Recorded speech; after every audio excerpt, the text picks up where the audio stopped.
8 email, 3 महीने और 188 करोड़ रुपए गायब। जी हाँ, बिल्कुल सही सुना।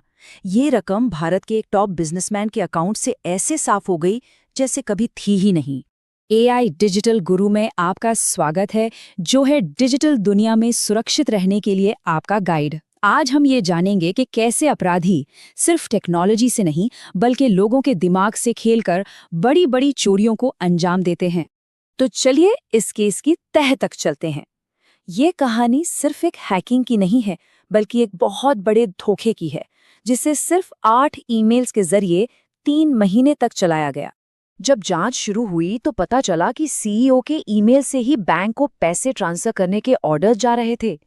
ये पैसा पहले अलग अलग देशों के अकाउंट्स में भेजा गया और फिर उसे क्रिप्टो करेंसी में बदल दिया गया, ताकि उसे ट्रैक करना लगभग नामुमकिन हो जाए।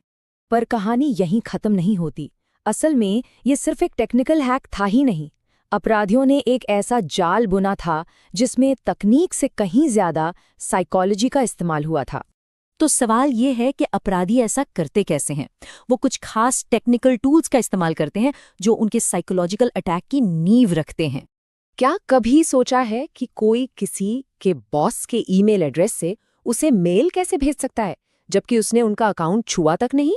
इसे कहते हैं ईमेल स्पूफिंग। ये एक ऐसी तकनीक है जिसमें अपराधी किसी भरोसेमंद इंसान, जैसे किसी के बॉस या बैंक की ईमेल आईडी का इस्तेमाल करके लोगों को मेल भेजते हैं। मतलब वो उनकी पहचान का फायदा उठाकर लोगों का भरोसा जीतते हैं।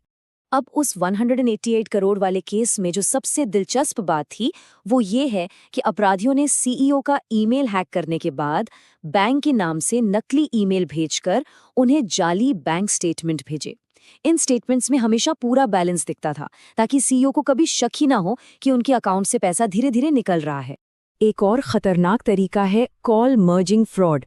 इसमें अपराधी लोगों को भरोसे में लेकर उनकी ही मदद से उनका ओटीपी चुरा लेता है और उन्हें भनक तक नहीं लगती। देखिए ये कैसे काम करता है। पहले अपराधी किसी को उसके किसी भरोसेमंद दोस्त का नाम लेकर कॉल करेगा। फिर बातचीत के दौरान वो कहेगा, अरे लगता है उनका भी कॉल आ रहा है, जरा कॉल मर्ज कर दीजिए। लेकिन जो दूसरी कॉल आ रही होती है वो असल में उस इंसान के ओटीपी की ऑटोमेटेड कॉल होती है। जैसे ही कोई कॉल मर्ज करता है उसका ओटीपी सीधा अपराधी को सुनाई दे जाता है। तो सबसे जरूरी बात यह है कि ये स्कैम सिर्फ टेक्नोलॉजी पर नहीं बल्कि भरोसे और साइकोलॉजिकल प्रेशर पर टिके होते हैं। याद रखिए, अपराधी कभी सीधे सीधे ओटीपी नहीं मांगता।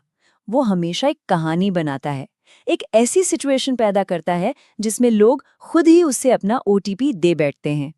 इसे एक उदाहरण से समझते हैं। एक शख्स ने एयरपोर्ट के पास होटल बुक करने के लिए ऑनलाइन मिले नंबर पर कॉल किया। अपराधी ने पहले 1600 रुपए का एक छोटा ट्रांजैक्शन सफलतापूर्वक करवाया। फिर उसने बहाना बनाया कि पेमेंट मिला नहीं और भरोसे के लिए डेबिट मैसेज का स्क्रीनशॉट मंगवा लिया। फिर उसने कहा कि सिस्टम ठीक करने के लिए बस 1 रुपया और भेजिए। इस बार ओटीपी आया 16,000 रुपए का। जब उस शख्स ने सवाल उठाया तो अपराधी ने दबाव बनाकर कहा, अरे आप स्क्रीनशॉट भेजिए, मैं देखता हूं। और हड़बड़ी में उस शख्स ने उस मैसेज का स्क्रीनशॉट भेज दिया जिसमें 16,000 रुपए का ओटीपी साफ साफ लिखा था। तो इन सबसे बचें कैसे? अच्छी खबर यह है कि सुरक्षा का सबसे मजबूत ताला लोगों के अपने हाथ में है।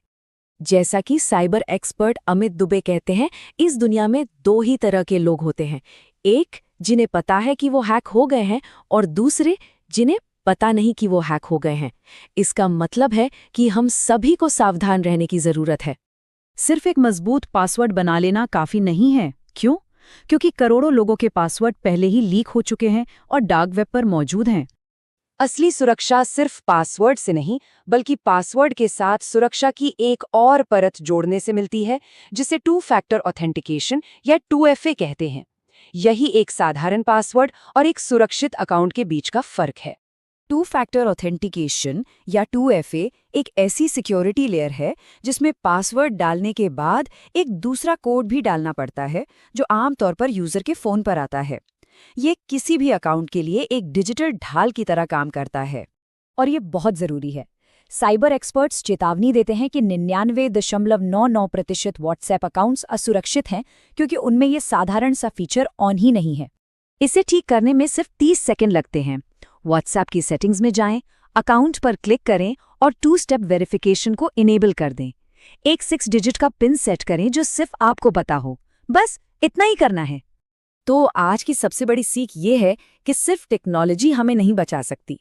हमारी अपनी जागरूकता और सतर्कता ही हमारे सबसे बड़े सुरक्षा कवच हैं।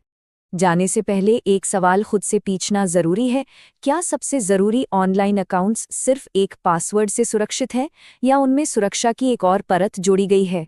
सतर्क रहें, सुरक्षित रहें। AI डिजिटल गुरु पर अगले वीडियो में मिलते हैं।